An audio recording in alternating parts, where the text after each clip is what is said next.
श्रियकान्ताय कल्याणनिधये निधयेऽर्तिनाम् श्रीवेङ्कटनिवासाय श्रीनिवासाय मङ्गलम् लक्ष्मी सविभ्रमालोकसुभ्रूविभ्रमचक्षुषे चक्षुषे सर्वलोकानां वेङ्कटेशाय मङ्गलम् श्रीवेङ्कटाद्रिशृङ्गाग्रमङ्गलाभरणाग्रये मङ्गलानां निवासाय श्रीनिवासाय मङ्गलम् सर्वावयव सौन्दर्य सम्पदा सर्वचेतसां सदा सम्मोहनायास्तु वेङ्कटेशाय मङ्गलम् नित्याय निरवध्याय सत्यानन्दचिदात्मने सर्वान्तरात्मने श्रीमद् वेङ्कटेशाय मङ्गलम् स्वतः सर्वविदे सर्वशक्तये सर्वशेषिने सुलभाय सुशीलाय वेङ्कटेशाय मङ्गलम् परस्मै ब्रह्मणे पूर्णकामाय परमात्मने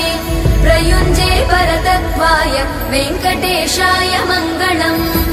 आकालतत्त्वमशान्तमात्मनामनुपश्यताम् अतृप्त्यमृतरूपाय वेङ्कटेशाय मङ्गलम् प्रायस्वचरणौ पुंसां शरण्यत्वेन पाणिना कृपया दिशते श्रीमद् वेङ्कटेशाय मङ्गलम्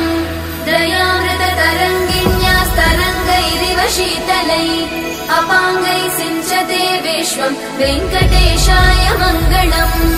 स्रग्भूषाम्बरहेतीनां सुषमावहमूर्तये सर्वार्थिशमनायास्तु वेङ्कटेशाय मङ्गलम् श्रीवैकुण्ठविरक्ताय स्वामि पुष्करिणीतटे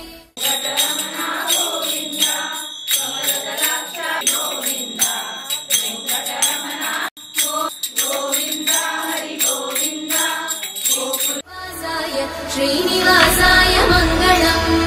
मङ्गलाशासनपरैर्मदाचार्य पुरोगमै सर्वैश्च पूर्वैराचार्यै सत्कृतायास्तु मङ्गलम्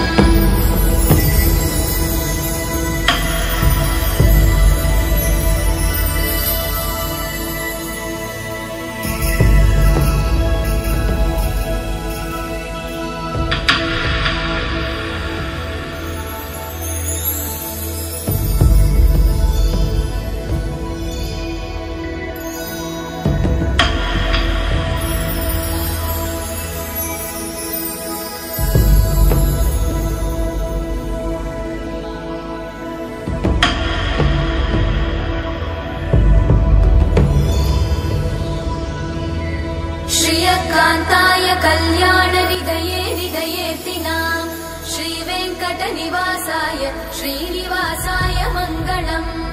लक्ष्मी सविभ्रमालोकसुभ्रूविभ्रमचक्षुषे चक्षुषे सर्वलोकानां वेङ्कटेशाय मङ्गलम् श्रीवेङ्कटाद्रिशृङ्गाग्रमङ्गलाभरणाग्रये मङ्गलानां निवासाय श्रीनिवासाय मङ्गलम् सर्वावयव सौन्दर्य सम्पदा सर्वचेतसां सदा सम्मोहनायास्तु वेङ्कटेशाय मङ्गलम् नित्याय